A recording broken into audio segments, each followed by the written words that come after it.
Welcome to Dental XP. I'm Dr. Maurice Salama, and in part 2 of this series we're going to show you how the area of immediate placement in the maxillary right central incisor had healed after placement of the BioHorizons internal laser lock implant. At approximately 3 months, once the orthodontics had completely idealized the recipient site in terms of space, dimensions, we removed the healing abutment, and you can see the colored area of the internal connection of the BioHorizons implant. And you can see the thickness of the tissue having been augmented with alloderm at the time of implant placement.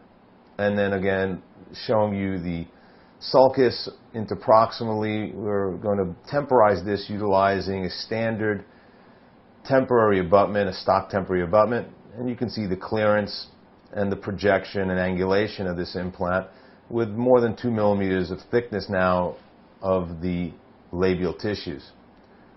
We're going to reline a polycarbonate crown with cold cure acrylic,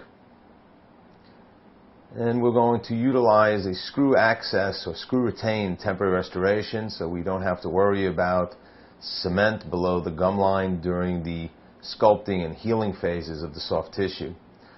This reline is now going to be inserted in the mouth, as you see here, and we're going to utilize the screw access to be able to reline this in order to be able to gain access to the screw once we reline the temporary. It's very important that we place a cover for the screw into the screw access of the temporary cylinder. Sometimes you can use a ferment, a barricade, or a cotton pledget into the screw access hole to make sure that you can go back and retrieve it without having any material inside the screw. We're going to go ahead and remove any excess material, utilize an Explorer while the acrylic heals and cures onto the temporary cylinder. You can see the cotton is removed from the cylinder through the screw access channel on the lingual aspect.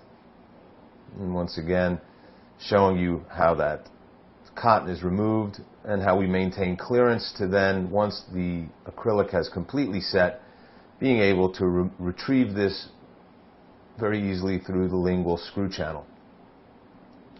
Once this is completely removed, we can finalize the contours and the polishing and the subgingival shaping of this, as well as relining the remaining parts of the temporary cylinder on a lab analog outside of the mouth.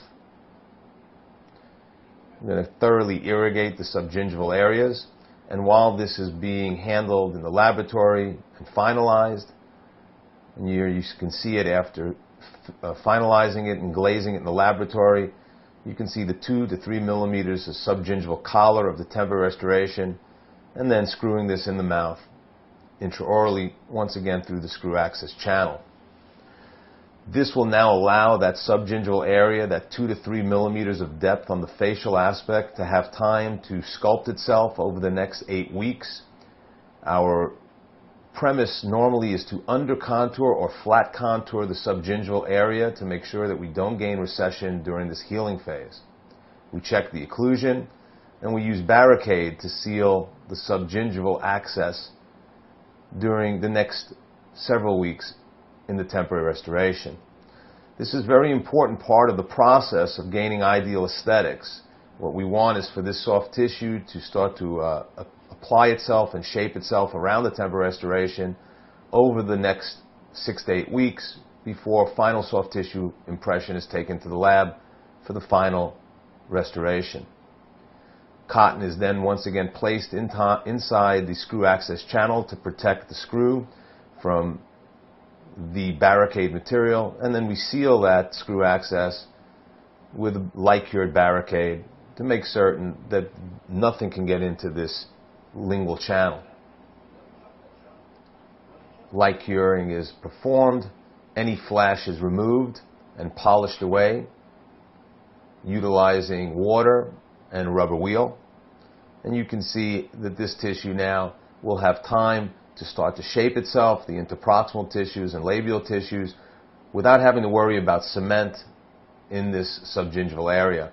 So a very large part of aesthetic restoration in this area is not only the surgical phase and the thickening and preservation of the labial bone and tissue, but of course the second stage of temporization and subgingival sculpting. I will hope to have you back in the completion of this case in the next few months. Once again, thank you for your time, and I'm Dr. Maurice Salama from Dental XP.